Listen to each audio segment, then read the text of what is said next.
السلام علیکم ورحمۃ اللہ وبرکاتہ۔ وعلیکم السلام ورحمۃ اللہ وبرکاتہ۔ الحمد للہ نحمده ونستعینه ونستغفره ونؤمن به ونتوکل علیہ ونشهد ان لا الہ الا اللہ وحدہ لا شریک له ولا نظیر له ولا وزیر له ولا معین له وصلی اللہ علی سید الانبیاء والمرسلین المبعوث الى کافۃ الناس بشیرا ونذیرا وداعیا الی اللہ باذنہ وسراجا منیرا، اما بعد فاعوذ باللہ من الشیطان الرجیم، بسم اللہ الرحمن الرحیم، قل هو اللہ احد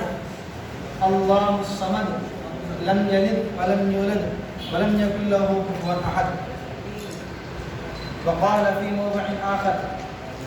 يهب لمن يشاء إناثا ويهب لمن يشاء الذكور إياك نعبد وإياك نستعين۔ وقال إذا مرضت فهو يشفين إن الله لا يغفر أن يشرك به ويغفر ما دون ذلك لمن يشاء۔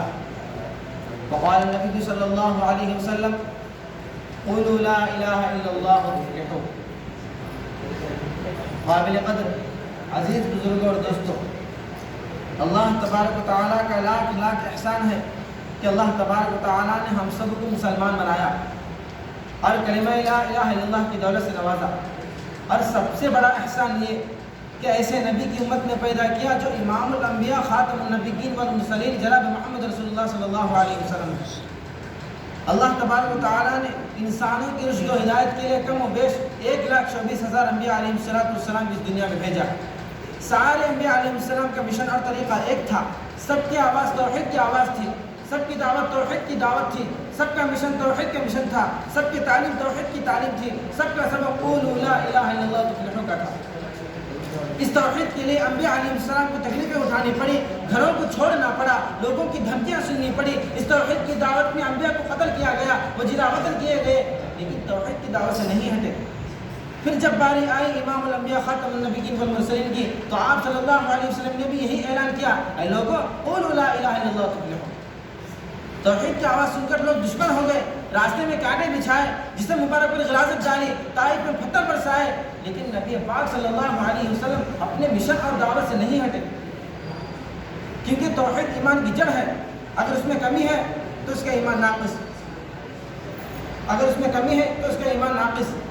اگر کوئی مسلمان یہ کہتا ہے کہ لا الہ الا اللہ، نہیں ہے کوئی معبود سوائے اللہ کے، لیکن اللہ کے علاوہ دوسرا مشکل کشا ہے، اللہ کے علاوہ بھی دوسرا حاجت روا بگڑی بنانے والا ہے، اولاد دینے والا ہے، دکھ درد سننے والا ہے، مصیبت میں کام آنے والا ہے، تو یاد رکھیے کہ ایسا شخص کامل ایمان والا نہیں ہو سکتا ہے، کیونکہ توحید اس کا نام نہیں ہے کہ اللہ کو تو ایک مانے، لیکن ساتھ ساتھ حاجت روا مشکل کشا کسی دوسرے کو مانے، اولاد اللہ کے علاوہ دوسرے سے مانگے، بلکہ توحید پر ایمان رکھنے والا اسی وقت ہو سکتا ہے جبکہ اللہ کے علاوہ کسی کو حاجت روا مشکل کشا نہ سمجھتا ہو۔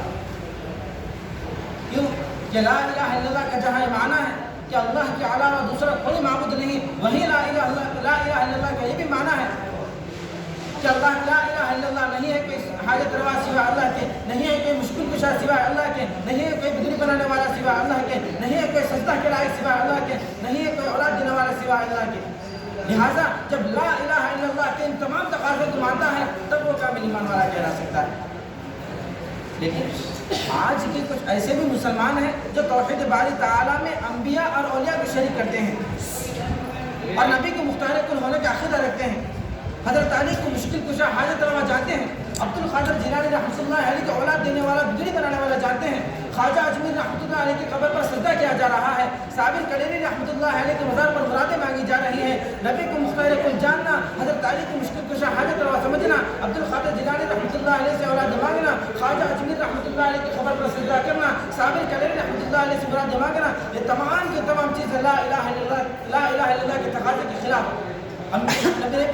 لا الہ الا اللہ کے تقاضے کے خلاف، نبی صلی اللہ علیہ وسلم کے تعلیمات کے خلاف، انبیاء علیہ السلام کے مشن کے خلاف، صحابہ رضوان اللہ تعالی علیہم اجمعین کے عقائد کے خلاف، ائمہ مجتہدین کے فتوے کے خلاف۔ عزیز دوستو، اگر کوئی مسلمان یہ کہہ کر دھوکہ دیتا ہے کہ نبی صلی اللہ علیہ وسلم کو مختار کل ماننے میں نبوت کی شان بڑھتی ہے، حضرت علی رضی اللہ تعالیٰ کو مشکل کشا سمجھنے میں، اولیاء اللہ سے مراد مانگنے میں توحید میں کوئی حرج نہیں ہوتا، بلکہ ساری چیزیں تقرب اللہ کے درجے میں ہیں. تو یاد رکھیے یہ آخر مسلمانوں کا نہیں بلکہ یہی جواب کل کے کفار مکہ کا تھا. قرآن اعلان کر رہا ہے مَا نَعْبُدُهُمْ إِلَّا لِيُقَرِّبُونَا إِلَى اللَّهِ زُلْفَىٰ. لہٰذا کل کے مشرک میں اور آج کے عقیدہ رکھنے والے مسلمانوں میں کوئی فرق ہے نہیں. اسی فرق کو بتانے کے لیے انبیاء علیہ السلام آئے. اسی فرق کو بتانے کے لیے انبیاء علیہ السلام آئے. اسی فرق کو بتانے کے لیے نبی صلی اللہ علیہ وسلم تکلیفیں اٹھائیں. اسی فرق کو سمجھانے کے لیے صحابہ آگ میں لیٹ گئے. اسی فرق کو بتانے کے لیے حضرت بلال حبشی رضی اللہ تعالیٰ عنہ سولی کے تخت پر چڑھے اور رہتی دنیا تک کے لیے سبب بتا دیا کہ لوگوں اللہ کے علاوہ کوئی مشکل کشا نہیں, کوئی حاجت روا نہیں, کوئی بگڑی بنانے والا نہیں, کوئی مختار کل نہیں, کوئی بیماری میں شفا دینے والا نہیں, کوئی مصیبت میں ساتھ دینے والا نہیں. قرآن اٹھا کر دیکھیں, قرآن صاف اعلان کر رہا ہے یَهَبُ لِمَن یَشَاءُ إِنَاثًا وَيَهَبُ لِمَن یَشَاءُ الذُّکُورَ. اگر اللہ کے علاوہ کوئی دوسرا اولاد یَهَبُ لِمَن یَشَاءُ إِنَاثًا وَيَهَبُ لِمَن یَشَاءُ الذُّکُورَ. اللہ جسے چاہتا ہے لڑکا دیتا ہے, جسے چاہتا ہے لڑکی دیتا ہے. وَرَبُّكَ يَخْلُقُ مَا يَشَاءُ وَيَخْتَارُ مَا كَانَ لَهُمُ الْخِيَارُ. پوری دھرتی پر زمین و آسمان کے اندر کسی کو اختیار نہیں. اگر اختیار ہے تو اللہ کو, کوئی مختار کل نہیں. اگر مختار کل ہے تو اللہ ہے, اولاد دینے والا ہے تو اللہ ہے. اگر اللہ کے علاوہ کوئی دوسرا اولاد دیتا ہے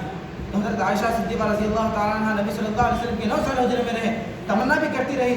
نہ بیٹا ملا نہ بیٹی. ایک مرتبہ حضرت عائشہ صدیقہ رضی اللہ تعالیٰ عنہ ایک لڑکے کو سوار کر لائے اور نبی صلی اللہ علیہ وسلم کی طرف رو کر دیکھا کہ کاش, اور دل کی حسرت بتائی کہ کاش ایسا لڑکا میرے گود میں بھی ہوتا تو یہ حجرہ آباد ہو جاتا.